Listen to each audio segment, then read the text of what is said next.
Assalamualaikum warahmatullahi wabarakatuh. Hari ini kita akan membahas perihal mata kuliah perpajakan, UAS mata kuliah perpajakan. Sebelum daripada itu, kita akan memperkenalkan diri. Nama saya Muhammad Dafa, kelas MJ507 dari Prodi Manajemen. Boleh dilanjutkan, teman-teman. Yes, Aulia Farisa dari kelas MJ507 Prodi Manajemen. Saya Fadila Intar Pangestu dari MJ057, Prodi Manajemen. Saya Salma Lintang Naila dari kelas MJ507 Prodi Manajemen. Saya Siti Wanda Wisliani dari kelas MJ507 Prodi Manajemen.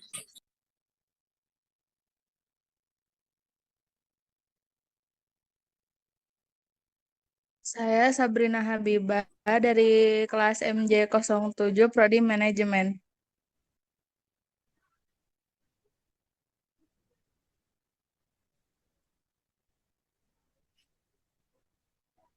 Saya Saya Yen Intan Sumiati dari Mulyadini dari kelas MJ507 Program Studi Manajemen.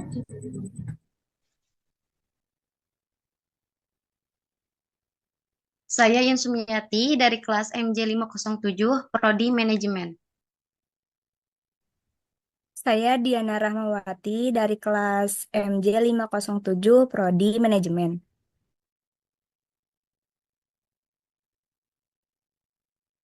Oke.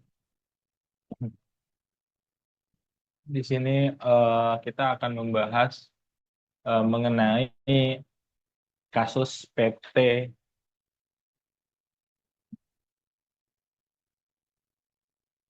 saya minta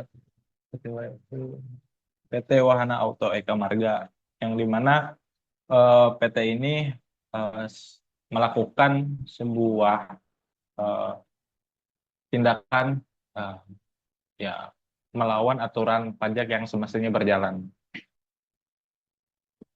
Nah, saya akan sedikit coba menganalisis bagaimana proses kronologis daripada terjadinya kasus ini, gitu. Nah, awal mulanya bos PT Wahana ini mantan kepala pelayanan pajak. Nah, kemudian main mata itu tentu yang dimana pada akhirnya Darwin menyuap seseorang bernama Yul Dirga. Nah,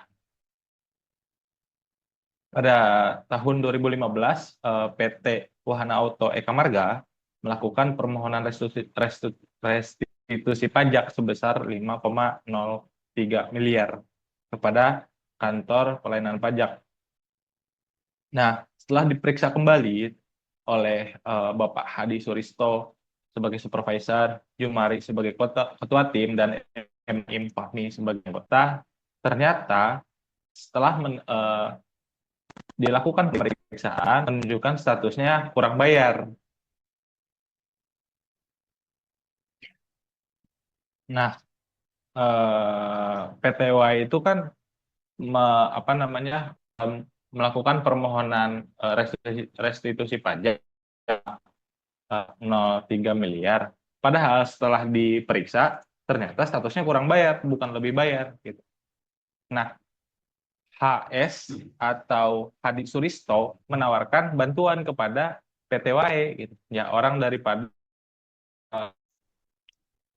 kepelayanan pajak ini, gitu. Menaruh apa, gitu. Menawarkan ya kepada PTY untuk apa? Untuk menyetujui restitusi pajak dengan imbalan sebesar 1 miliar. Jadi, oke, ini saya terima surat restitusinya, tapi eh, pihak PTY itu harus memberikan imbalan sebanyak 1 miliar. Nah, 2017 Kepala Pelayanan Pajak PMP3 yang bernama Yul Dirga menandatangani surat ketetapan pajak lebih bayar yang kemudian disetujui bahwa restitusinya sebesar 4,59 miliar. Nah, kita awal tahun 2017 PTWAE menyerahkan uang kepada Hadi Suristo di parkiran. Nah, setelah kasus itu terjadi, Komisi Pemberantasan Korupsi atau KPK mengungkapkan pada Agustus 2019 ditetapkan 5 tersangka, yaitu ada Darwin Maspolin sebagai pemberi suap dan Yul Dirga, Hadi Suristo, Jumari, dan M. Naim Fahmi sebagai penerima suap. Nah, kasus ini ternyata diselidiki lagi pada tahun 2019. Kan kejadiannya 2017 tuh. Terbukti ini adalah sebuah kasus penyalahgunaan atau ya sebuah kasus ketimpangan lah. Terbukti di tahun 2019. Darwin Maspolin terbukti memberikan uang sebesar 1.031.200 atau setara dengan 1,8 miliar kepada pegawai kantor pelayanan pajak.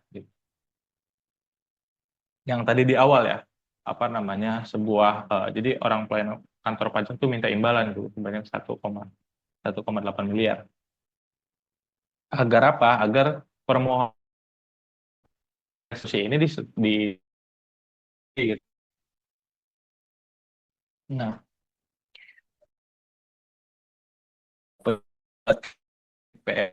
DKI Jakarta yang bernama Yul ini selaku kepala kantor pelayanan pajak PMA 3 DKI Jakarta serta Haristo, Jumari, dan M. Naim Fahmi selaku pemeriksa pajak KPP 3 KPP PM3 Jakarta di persidangan terungkap salah satu aliran uang dari Yul Dirga direncanakan dialirkan kepada kepala kantor wilayah DJP DKI Muhammad Hanif yang bernama Muhammad Hanif. Nah, Yul diminta Hanif sebesar 150 juta untuk apa? Untuk acara fashion show anaknya. Nah, perbuatan Darwin Maspolin dilakukan bersama-sama dengan Catherine Tan Fong Ching selaku Chief Financial Office Awareness Automotive PTE. Nah, Darwin memberikan uang kepada Yul Dirga dan kawan-kawan terkait pemeriksaan pajak pada tahun 2015 dan 2016 ini,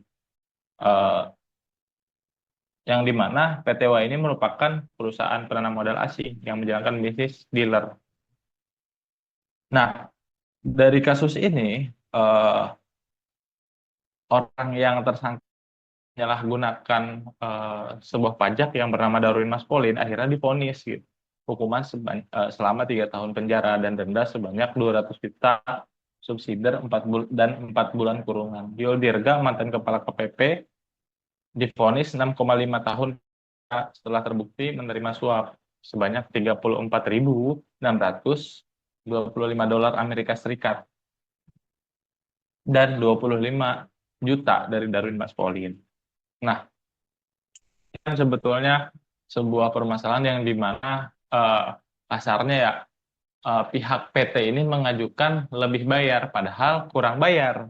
Nah, ketika mereka komunikasi dengan pihak KPP, ternyata pihak KPP ini surat restitusinya pada dasarnya teman-teman lebih bayar gitu, kalian lebih bayar. Tapi ketika mau di di ACC ya, oke, saya harus menerima imbalan sebanyak 1,8. Nah, kasus ini tuh kan kasus kepentingan ya. Kedua pihak ini diuntungkan ya, tapi pada akhirnya mereka ini melakukan sebuah kesalahan yang memang berlaku di aturan gitu terkait pajak ini, yang kalau ditarik ulur ternyata ada kepentingan pribadi dari masing-masing orang yang melakukan itu gitu. Itu hal yang kemudian harus dibawahi dari penyalahan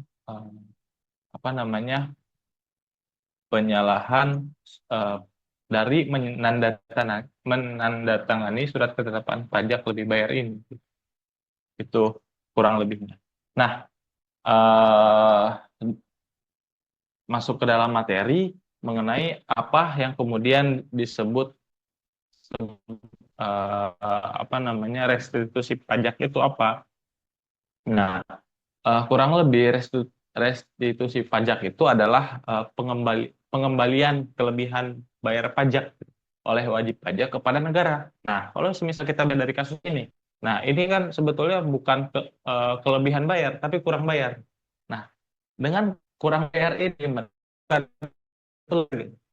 nah, hak kantor pelayanan pajak menyadari bahwasanya ini bukan lebih bayar, tapi kurang bayar. Oke, terima. Teman perusahaan itu harus memberikan imbalan kepada kita sebanyak 1,8 miliar, kurang lebihnya seperti itu. Nah, pertanyaannya itu mana mekanisme apa namanya surat ketetapan pajak lebih bayar atau restitusi ini berlaku menurut mekanisme undang-undang. Nah, ini tuh sebetulnya tertera di mana? Di Undang-Undang Nomor 6 Tahun 1983 tentang Ketentuan Umum dan Tata Cara Perpajakan yang telah diperbarui dan hari ini dalam Undang-Undang Nomor 7 Tahun 2001 tentang harmonisasi peraturan perpajakan. Oke. Nah,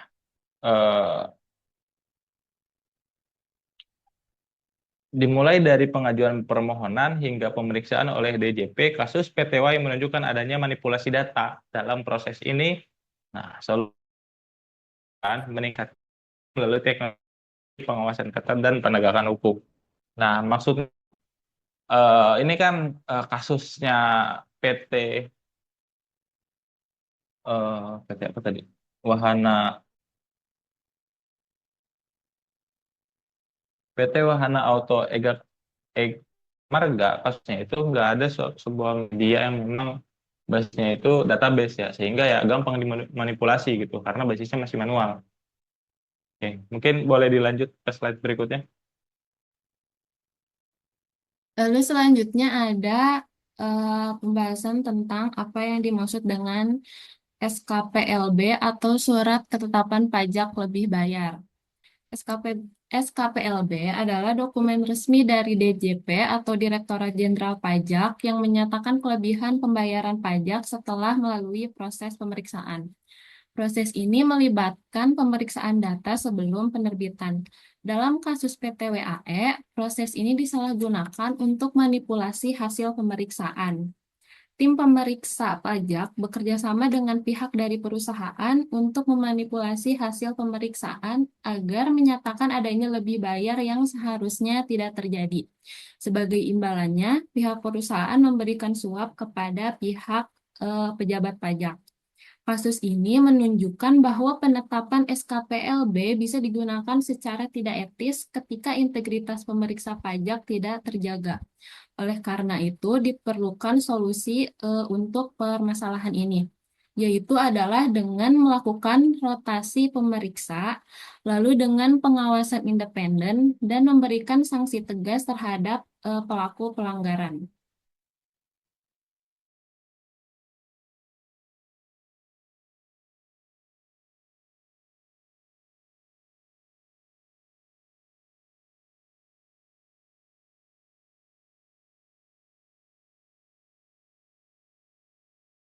Selanjutnya ada sanksi suap dalam perpajakan.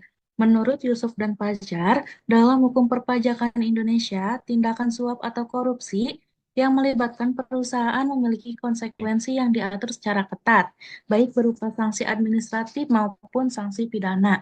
Dalam sanksi administratif meliputi denda atau kenaikan pajak, sementara untuk sanksi pidana itu mencakup hukuman penjara. Dalam kasus PT WAE menunjukkan pentingnya transparansi dan pengawasan untuk mencegah penyimpangan. Langkah strategis yang dituju yaitu melibatkan edukasi, teknologi modern, dan penerapan hukum yang ketat.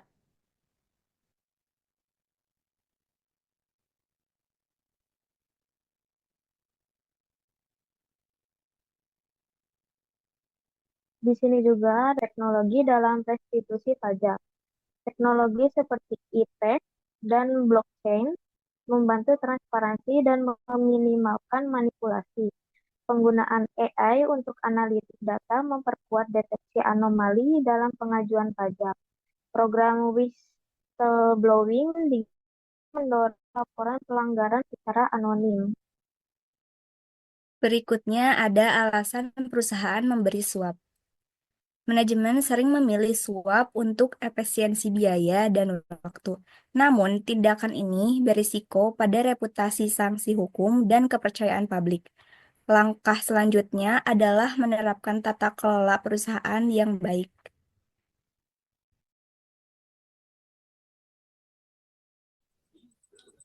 Kemudian ada konflik kepentingan.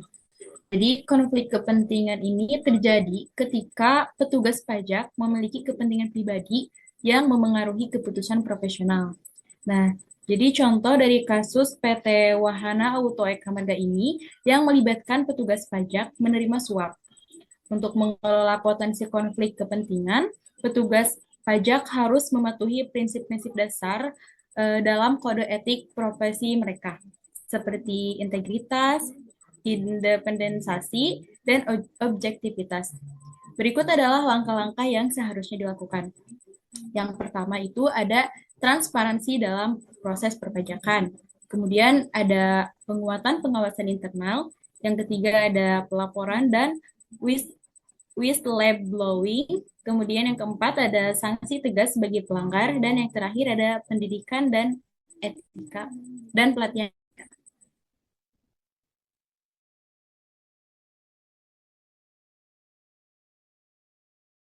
Lalu selanjutnya ada tentang pengendalian internal DJP.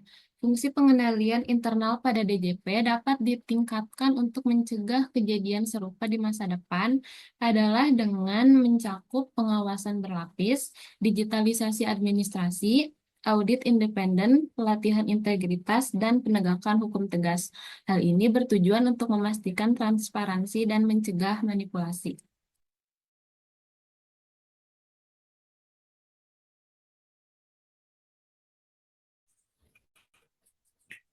Baik, untuk selanjutnya yaitu ada kepatuhan perusahaan terhadap perpajakan. Perusahaan bertanggung jawab menerapkan program kepatuhan internal, pelatihan karyawan, audit dan budaya anti korupsi. Langkah ini penting untuk menjaga integritas dan mematuhi perpajakan.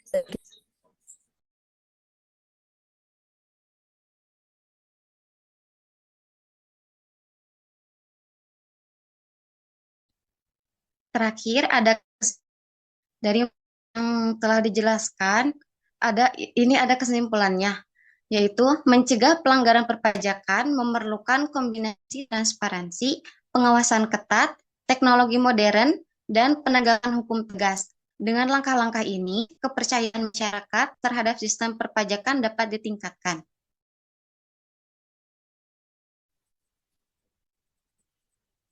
Baik, sekian dari kelompok kami.